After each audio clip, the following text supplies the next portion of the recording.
Hey lovelies, welcome back to another speed build, and this time it's time to build a tiny house.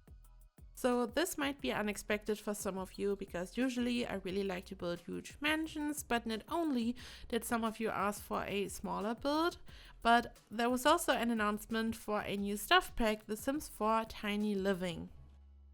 So there is even a contest that is hosted by the Sim Gurus. You can submit a tiny build to the gallery and you can win the new stuff pack that is going to be released soon. So I thought I'd give it a whirl, and I just built a tiny house, which is very challenging but also a lot of fun.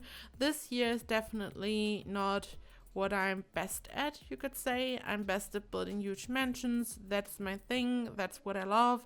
That's what most of you probably enjoy the most here, because that's kind of the main theme of this channel alongside tutorials.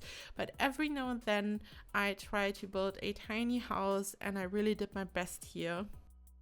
So I built this on a 20 by 15 lot in Britechester. At first I had no idea on what lot to build.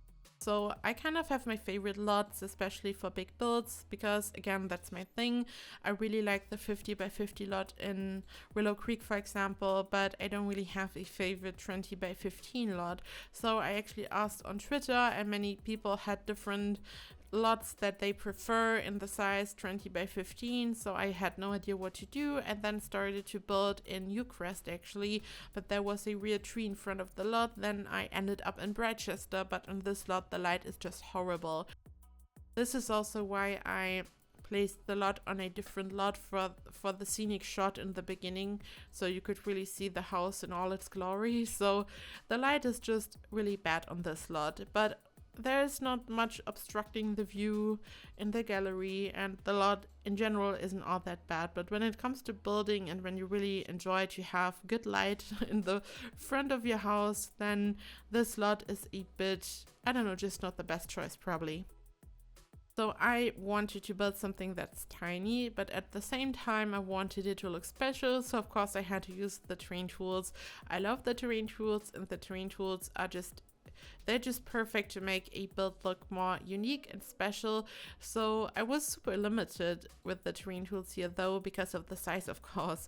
So I just created a small hill, and I also created a small smoothed out slope in the front where Sims could walk up. I also included some round sections, as always, or at least I do this most of the time. For this I just used some round foundation pieces, and the house kind of has a very slight cabin feel. It's also modern. I combined different colors. I put a focus on wood, so I have these dark wood columns, but then some roof trims are also white and some columns are white.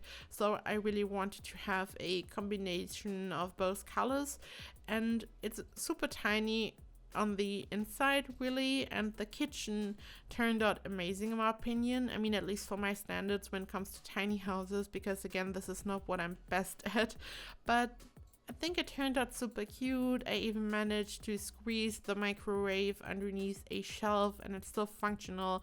I made sure that the whole lot is functional, so I had to change a couple of things in between. For example, one of the island counters kind of blocked the fridge, so the fridge is actually functional, so I had to move a chair around, a bar stool. So yeah, I made sure that it's all functional. But this is kind of the most tricky part about building a tiny house, to make it look good on the inside and to make it functional. And it's also very hard to make it look spectacular from the outside when it's just very small, but I think it's super cute. Tiny living is just amazing in real life. It's a good thing. I don't think that it's for me really, especially if it's like a 2-person household or even more people inside a tiny house. I don't know, just don't think that I would really like that. I would feel trapped or something. I don't need a lot of space, but I think a tiny house might be too tiny for me. But whenever I see tiny houses on YouTube or on TV, it's just amazing. It's a great way of living. It's very responsible and environment friendly. It's a good thing overall. You don't need so much space. You also save money. You don't have to heat a whole huge house or something. You just have this tiny space. I really like that. So I think it's a cute thing, and I really like that The Sims are making a pack for this. So I mean, there are different themes, I guess you could say, which are dominating the building or the building scene in The Sims 4. There are not only mansions, there are all kinds of other things. Eco-living, for example, people are creating these amazing eco-living homes and all that, and tiny houses are definitely also something that has been dominating the Sims 4 building scene for quite a while. Many Simmers have been focusing on tiny homes, and there are many fans of these houses, so I think it's really great that the Sims are putting out a pack for this. I've already read a couple of complaints, as always. This is just normal when there's an announcement for any Sims pack, really. But I think it's a great idea because there will be a new lot type, so it's not only residential lot but a tiny residential lot. So it's really a proper tiny home in this case. When the pack is out and when you are building a tiny home, you can spare some money on builds because it's cheaper to live in a tiny home when the pack is out. And also there are new amazing objects, a Murphy bed for example, so you can really save some space. Right now it's super hard to furnish a tiny house. As I've said, I always struggle with this. I'm so used to just furnish huge rooms, and I don't know, I always end up with 5 miles of kitchen counters, so it's really difficult for me to furnish a tiny home. And I think many people feel like this. Even if you don't have a tendency to always build huge mansions, it can be still very difficult. But with this pack it will hopefully be much easier because we have specific objects for tiny homes, so I think it will be great. And also I don't think that we've already seen everything that will be included in the pack. We already saw the Murphy bed, and on Twitter I think it was Simguru Ninja already said that there won't be bunk beds. I know that many people were hoping for bunk beds, but there won't be any bunk beds. But he also said that there will be a couple of surprises. So we haven't seen everything that will be included in the pack, and I'm just really excited. There's also I think a TV and stereo combination, so you don't have to use another tile of space to place a stereo, for example, and all these things. So maybe there will be another object that is a combination of multiple objects. I have no idea, but I'm really excited to see what will be included in this pack. So, as you know, and as I've said, I have a focus on building mansions here, but as soon as the pack is out, there will be more tiny homes. I'm going to build a couple of tiny homes with the new pack and with the new objects for you guys. So, as soon as the pack is out, you can expect a couple of tiny homes here until we go back to amazing mansions. But before the pack, I'm also going to squeeze in a couple of mansions, of course. But I just wanted to announce this. You guys always know that as soon as a pack is out, I buy it so I can start building for you guys. But I really wanted to let you know that even in this case where it's all about tiny homes, I'm going to really build stuff with the new pack, maybe even base game and the new pack. Someone suggested this might be a good idea actually, so we will see what's going to happen. And as always, I'm going to give you my honest opinion about the new pack from a builder's perspective. I basically never play these days. I live in build mode, so I can only give you my opinion from a builder's perspective, and this is what I'm going to do. When Realm of Magic came out, for example, we didn't have matching cabinets for the counters, which made me really angry.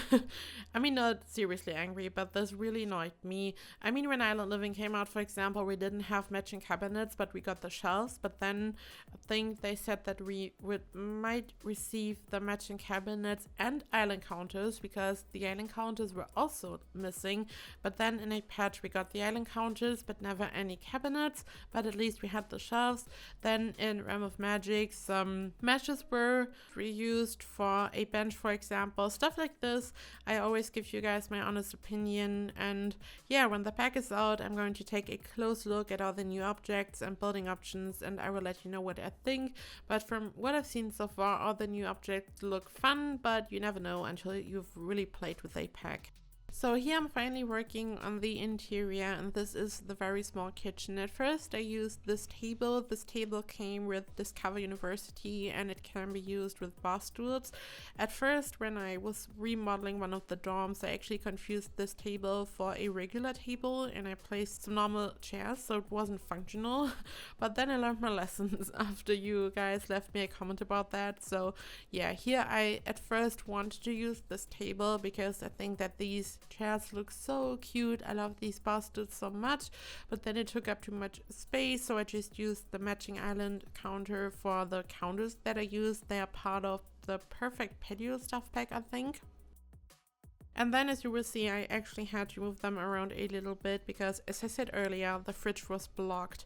So you really need a couple of tiles so the fridge door can open apparently. So I moved that around, but this is not a big difference. One of the bar stools will just be at the end of the island counter, basically. As you will see, I worked with different floors. The wood floor is part of Get Famous, and the other one, the kind of pastel pink gray one, is also from Discover University actually.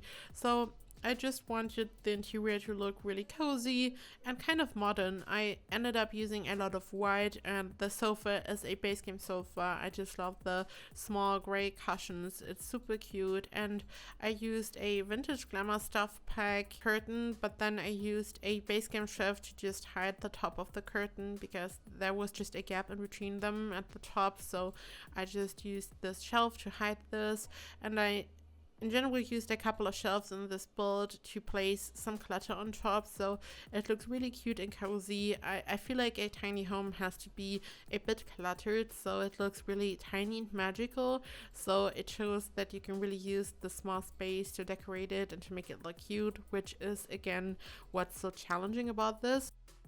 I changed the wallpaper a little bit. It's still brown, but it's more of a cool tone brown. And this here is the bathroom. Don't worry, I'm going to place a curtain in front of this huge window. I also wanted to have a beige color scheme for the floor and the walls here, and this is just super cute. And also in this house there's space for only one sim, so at the top I lost a bit of space because I had to use the stairs, and I shaped them this way so they would fit. So there's only one bed at the top, and as you will see, I also tried to make it very dreamy. And inside these bay windows I just placed a couple of things. In the kitchen, for example, I sized down one of these. It's a huge plant rack, and I sized it down and placed it right behind the stove so it would look like some planting pot with some herbs in it for cooking or something, which is super cute. And here you can see, or you could very quickly see, that I moved the chair around, and this here is the top area, so it's almost like a loft. There's no wall or door between the stairs and the rest of the bedroom, so it's a very small and cute bedroom. And I just tried to decorate it a little bit. I used again the Discover University floor because I just love the pastel pink in it. It looks super cute, so it's a bit dreamy, I guess you could say. And the exterior is like, there's so many wood tones, and I didn't really use wood tones on the interior that much, but I figured the windows, you can of course also see the windows from the inside, and they have this wood color, so it makes the interior look warm, and there are all these wood tones already. And this is almost it, guys. Thank you so much for watching. I really hope that you enjoyed this video. You can find this build in the gallery, and of course it's fully furnished. I didn't use any CC, so you can just download it and use it if you want to. I hope that you have a perfect day, and I hope I see you in the next video. Bye bye!